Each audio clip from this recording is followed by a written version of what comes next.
আপনারা সবাই জানেন আমার প্রত্যেকটা ভিডিওতে আমি কিন্তু ইয়ামাহাকে রোস্টিং করে ভিডিও করি। আমার ম্যাক্সিমাম ইয়ামাহা নিয়ে যে ভিডিওগুলো থাকে ম্যাক্সিমাম ভিডিওতে আমি ইয়ামাহাকে ক্রিটিসাইজ করি। বাইকের সেক্টরে বাংলাদেশে আমরা যদি সর্বপ্রথম বাইক নিয়ে কথা বলি তাহলে আমাদের মাথায় সর্বপ্রথম একটা জিনিস আসবে, সেটা হলো বাইকের ব্র্যান্ড ভ্যালু। ইয়ামাহা হচ্ছে জাপানি ব্র্যান্ডের এমন একটা কোম্পানি। ইয়ামাহা বাংলাদেশে তাদের ব্র্যান্ড ভ্যালু এরকমভাবে মজবুত করে ফেলছে। আর ব্র্যান্ড ভ্যালুটা আসলে মজবুত করার কারণ হলো ইয়ামাহার গাড়ির যে পার্টস বা ইয়ামাহা গাড়ির যে লং লাস্টিংয়ের বিষয়টা, এই জিনিসটার দিক থেকে ইয়ামাহা মানুষের মন কেড়ে নিছে। কিছু লোক আবার আইসা কমেন্ট বক্সে বলে যাবেন দা লাল ভাই। আপনি 150 সিসির বাইক 7 লক্ষ টাকা দা কিনতে পারেন, আর আপনি 300 সিসির বাইক আপনি 4.5 লক্ষ টাকা দা কিনতে পারেন না। কেন কিনতে পারেন না? চিন্তা করেন রিসেল ভ্যালুর কেমন না কেমন হয়। আরে ভাই, ইয়ামাহা R15 এর থেকে সিএফ মোটর 300 সিসির 300 SR বাইকটা কোনো অংশে কম নাকি? পাওয়ারের দিক দিয়ে কম না লুকসের দিক দিয়ে কম? তাহলে আপনি রিসেল ভ্যালুর কথা চিন্তা করেন, একবার নিজের বিবেকরে প্রশ্ন করেন তো ভাই। রিসেল ভ্যালু তো আপনি 3 লক্ষ টাকা এমনিই কম পাইতেছেন। আপনি বেচার সময় যদি আপনি 1 লক্ষ কম দাও বেচেন, আপনি তো গায়ে লাগবো না?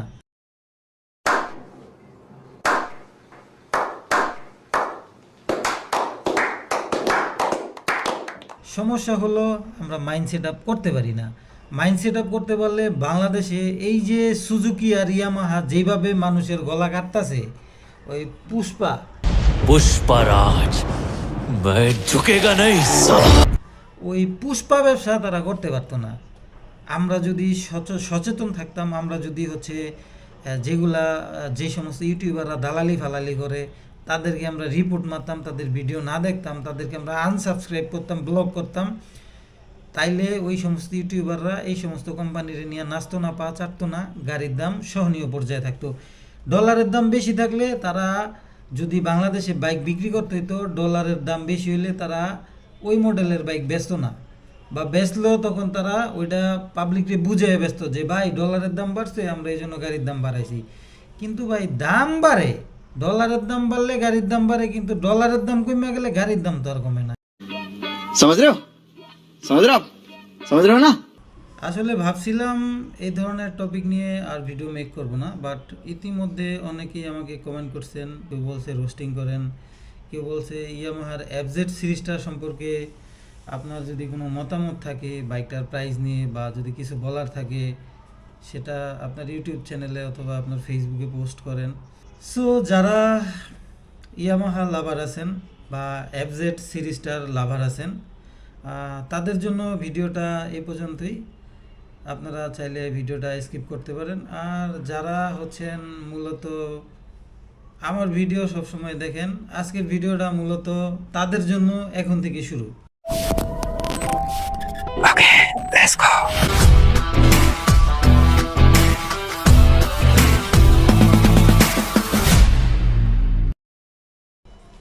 এফজেডএস ভার্সন 3 বাইকটা নিয়ে যদি কথা বলি, এই যে বাইকটার দিকে তাকাইলে আমার হাসি পায়। আমার কেন জানি মনে হয় বাইকটা প্রেগনেন্ট, মানে এটার পেটে 2-4টা বাচ্চা আছে। Hey, y'all, come look at this. যদি বাচ্চা থাকতো তাও ভালো হইতো। বাচ্চা বের হইলে যদি 2-4টা বাচ্চা কাচ্চা হইতো, ওগুলা বড় হইয়া বাইকের টাকা উশিলে যেত। এটা নামেই প্রেগনেন্ট, আসলে এটার পেটে কোনো বাচ্চা নাই। এই যে বাইকটা 150 সিসির নামে যে বাইকটা আমাদের বাংলাদেশে রেজিস্ট্রেশন হইয়া আমাদের যে ইয়ামাহা যে আমাদের সাথে প্রতারণা করতেছে, 125 সিসির করলে মাইনা নিতাম। বাইকটা রেজিস্ট্রেশন করতে গেলে রেজিস্ট্রেশন খরচ কম হইতো, ঢাকা মেট্রো লনা হইতো, তখন হয়তো আমার রেজিস্ট্রেশনের খরচ কমে আসতো। এই যে 125 সিসির একটা বাইক 150 সিসির নামে রেজিস্ট্রেশন করে আমাদের কাছে বিক্রি করা হইতেছে। ভাই 125 সিসি কেন বলবো না? এই বাইকটা যখন জ্যামজটের মধ্যে পড়ে থাকি বা যখন একটা সিগন্যালে পড়ে থাকি, সিগন্যাল ছাড়ার পরে আমি আমার এক ফ্রেন্ডের বাইক নিয়ে আমি সিগন্যালের একদম সামনে ছিলাম। সিগন্যাল ছাড়ার পরে অনেক জোরে টান দিছি, পরে দেখি কোনো বাইকই নেই। ভাবলাম আমি সবার আগে পড়ছি, পরে তাকায় দেখি আমার পিছনে কোনো বাইক নেই, আমি সবার পিছনে।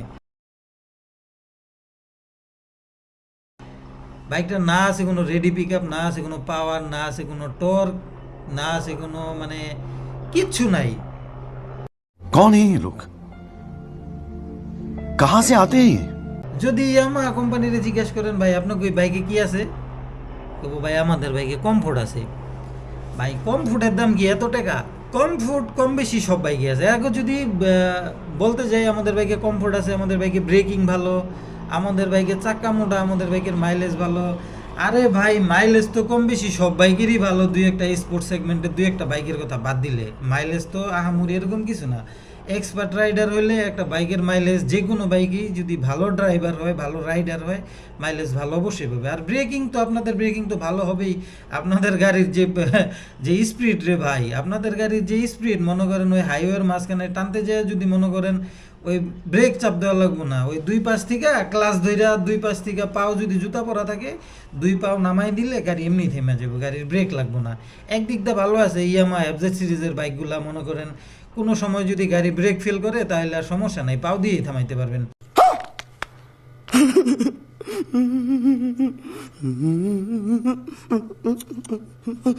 এখন এই যে আমাদের গাড়ির কমফোর্ট ভালো, আমাদের গাড়ির ব্রেকিং ভালো, এই কমফোর্ট আর ব্রেকিং এর জন্য তো এত টাকা দিয়ে কেউ গাড়ি কিনে না। এই যে একটা জিনিস ঘুরে ফিরে কালার চেঞ্জ করে, রং চেঞ্জ করে, মানে এমনি অমনি ওই এদিক দেয় না এদিক দাম এখান দিয়ে খাওয়াইতেছে। আরে ভাই আপনি একটা জিনিস চিন্তা করেন তো, এই যে ইয়ামাহা R15 ভার্সন 3 বাইকটা, ইন্ডিয়ান একটা বাইক, টেলিস্কোপিক সাসপেনশন, এই বাইকটার দাম বাড়াইতে বাড়াইতে বাড়াইতে বর্তমানে বাইকটার দাম 4,99,000 টাকা থেকে 5,25,000 টাকা বানায় লাইছেন। এটা কি মানা যায়? যেখানে ইয়ামাহা R15 এর যে সিরিজটা, এই সিরিজটার মধ্যে ভার্সন 3 পরে ভার্সন 4 আসছে, M আসছে, ভার্সন 5 মনে হয় আপকামিং। অথচ আসলে এটা কি বলবো, ইয়ামাহার প্রত্যেকটা গাড়ির দাম বাংলাদেশে আকাশ ছোঁয়া, আগেও ছিল, এখন আকাশ ছুঁয়ে আকাশ ভেদ করে আরও উপরে যাইতেছে। কারণ হলো তারা তাদের প্রত্যেকটা গাড়ির দাম বাড়াই দিছে। এখন আপনি একটা নতুন গাড়ি লঞ্চ করে যদি দাম বাড়াইতেন আমরা মাইনে নিতাম। এখন এই যে একটা গাড়ি আপনি সেই ব্রিটিশ আমলের একটা গাড়িরে দিন যাইতেছে আর দাম বাড়াইতেছেন। একটা নতুন গাড়ি ভার্সন 5 এলে ওইটার দাম বাড়াইলে মাইনা নিতাম, যে না নতুন একটা গাড়ি এসে ওইটার দাম বাড়াইছে জন্য মাইনা নিলাম। যাই হোক, আসলে ওই গালাগালি বকাবকি করে তো কোনো লাভ নাই, ইয়ামাহারে কিছু বইলা লাভ নাই। কারণ ইয়ামাহা তো আর দামে গাড়ি বিক্রি করে না। ইয়ামাহার গাড়ির প্রাইস ওয়ার্ল্ডের অন্যান্য গাড়ির সাথে কম্পেয়ার করে প্রাইস ঠিকই আছে। বাংলাদেশে একমাত্র গাড়ির দাম বাড়াই দিতেছে বাংলাদেশে যে ইয়ামাহার যে ডিলার আছে এসিআই মোটরস। এসিআই মোটরস বাংলাদেশে বাইকগুলার দাম অনেক বেশি বাড়ায় দিতেছে আর অনেক বেশি দামে তারা বিক্রি করতেছে। আমরা যদি একটা মাস যদি এসিআইয়ের বাইক না কিনি, 1 বছর না, 6 মাস না, 1 মাস যদি এসিআইয়ের বাইক আমরা না কিনি, 1 মাসে তাদের সেল সার্ভিস যখন কমে আসবো তখন তারা বুঝবো যে না আসলে হায়ার সিসির গাড়ি ঢুকতেছে, তো অন্যান্য গাড়ি তো কম প্রাইসে দিছে, মানুষ তাহলে ওইদিকেই ঢুকতেছে, আমাদের তো গত 1 মাসে আমাদের সেল সার্ভিস কমে গেছে। এসিআই তখন বাধ্য হয়ে হইলো বাইকের প্রাইস কমাইব। खत्म, bye bye, tata, goodbye, गया। কিন্তু সমস্যা হলো আমরা সারাদিন এসিআরে গাইলেই, কিন্তু গাড়ি কিনতে গেলে চিন্তা করি না ইয়ামাহার গাড়ি কিনতে হইব। ইয়ামাহার গাড়ি মানে রিসেল ভ্যালু ভালো। भाई मारो मुझे, मारो मारो मुझे, मारो मारो। नहीं ये मजाक हो रहा है, 1 सेकंड यार, मजाक हो रहा है। কেন রে ভাই, রিসেল ভ্যালুটা তো আমরা বাড়াইতেছি। আমরা কিছু ইউটিউবাররা দালালি ফালালি করে গাড়ির মনে করেন রিসেল ভ্যালু বাড়াই দিতেছি। আজকে আমি একটা নতুন গাড়ি কিনতে যাবো, আমি এর আগে গাড়ি কিনি নাই, আগে গিয়ে ইউটিউবে সার্চ দিই, ইউটিউবাররা যেটা ভালো কয় ওইটাই কেনার চেষ্টা করি। তো এই যে একটা সমস্যা, এই সমস্যাগুলোর আসলে কোনোদিনও সমাধান হবে না, কারণ আমরা নতুন কোম্পানিগুলোকে কখনোই ওয়েলকাম জানাই না। আমার কাছে একটা জিনিস খারাপ লাগে, সেটা হলো এই যে একটা বাইক এত বছর বাংলাদেশের মার্কেটে বিজনেস করার পরেও এত বছর পরে এসে এই বাইকটার দাম বাড়াইতে বাড়াইতে, ভাই একবার চিন্তা করেন তো, এফজেডএস ভার্সন 2 বাইকটা, ওই বাইকটা লঞ্চ করার পরে 2 পরে আরও কিছু আপডেট হইলো, 3 আসলো, 3-র মধ্যে অনেকগুলো আপডেট হইলো, 4 আসলো। এই যে বাইকগুলা এতগুলা মডেল আসার পরও সেই ব্রিটিশ আমলের এফজেডএস ভার্সন 2 বাইকটার প্রাইস বাড়তে বাড়তে বাড়তে বাড়তে বর্তমানে আইসা 2,39,000 টাকা। এইটাও কি ভাই আমাদের মাইনা নিতে হইব? তো যাই হোক বন্ধুরা, ভিডিওটা আর বাড়াবো না। যারা ধৈর্য সহকারে এতক্ষণ ভিডিওটা দেখছেন সবাইকে অসংখ্য ধন্যবাদ। আর দেখা হবে আপনাদের সাথে আবারও নতুন কোনো টপিকে, নতুন কোনো ভিডিওতে। সবাই অনেক বেশি ভালো থাকবেন। আসসালামু আলাইকুম।